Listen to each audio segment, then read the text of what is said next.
sa Manila Bay noong kami ay bumisita. Dahil sa pagpapagyo at ulan, ano mo'y nag-iinit sa kalit. Ang bahay ni Bea ang katulad sa dagat. Kaya ang tubig dagat naging madalas ng bisita. Ito, kung hindi po ito. Mas marami po ito. Ano po ito? Kusina. O ano? Ayan. Dito sa kusina ninyo, umabot na sa gitana. Paano po kayo na ano? Luluto kayo dito ng mahalo po sa ano? Tubig. So, ayan siya. Kabubble pa. Rice cooker.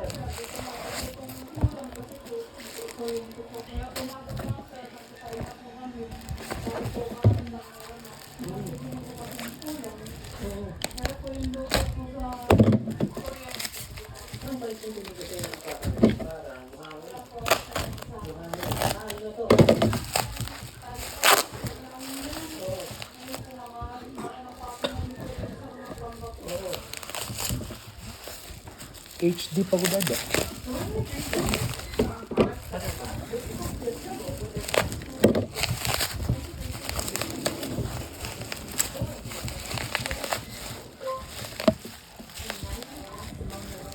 Wala.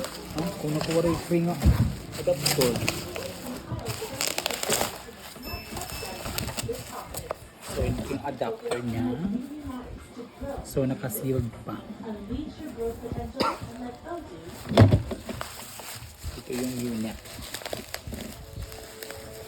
Ang tanging ito sa Bea ay ang bigay sa likod ng bahay. Abli naman niya po.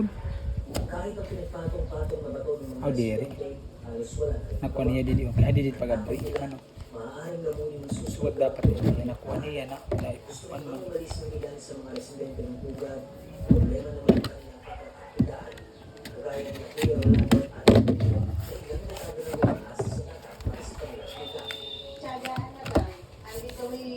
So, ito yung black variant. Ililipat naman po kami sa ano, trabaho, kailangan. Wala din pagkukunan doon sa taas. Kaya, taste na lang po. Pero hindi lamang ang isla Pugad ang komunidad sa probinsya ng Bulacan na ang hirap yung ginagawa ng kanilang.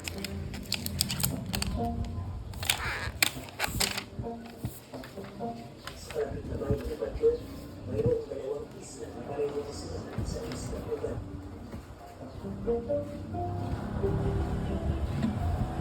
So, ito yung adapter. Sa isla Buwang ng kilala ko na apat na dekada ng residente kasi Kuya Paloy. Dito na siya pinanganak, nagkaasawa at nagkaanak. Sa tuwing mag-high tide, siguradong lubog drops tubig ang kanilang isla.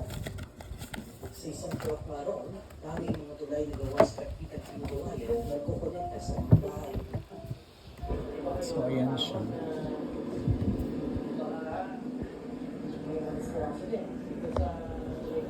Hindi naman po kanina, kahit nung una may nagdidisgrasya, eh pati po kasi nabuhayan eh. Oo, meron talaga. May nahuhulog, mga bata, Sorry. maliit, nahuhulog. Malapit na nakakabad sa tubig, bubulok ng kahoy. Opo, umulat umaraw. Yan. Ito bago lang din po ito namin dyan. Ano, Napalitan talaga. opo, bali isang taon na rin po. Pinapalitan na ng barangay. Eh, itong bago, ito, pinapatungan na lang po nila muna. Kahit kaya po apakan. Di ba ako palitan? Opo, gagamitin. 10, ano yan na? So, pagka hindi na, yun. 11. Iyan na lang po.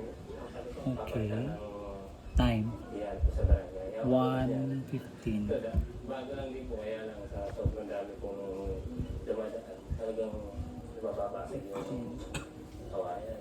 PM. Pero mayroon pa rin parte ng isla na walang tulay. Dito, pinakailangan lumusong sa tubig. Itong nilalakaran natin ngayon sa Nakalo, ito mararamdaman. Ramdam mo dito sa akin kahit hindi ko nakikita. Tambak to eh. Tambak na to sa ako. Oo, hindi to, hindi to buhangin talaga na conscious. Opo. Tinambak na po. Tinambakan na natin kasi kung hindi po tatambakan ito is baka po hanggang ano na po ito. Hanggang hita po. Okay na siya. Bumisita sa isla Binuanga, Sige, stop na. nagdiriwang ang listahan sa Okay man.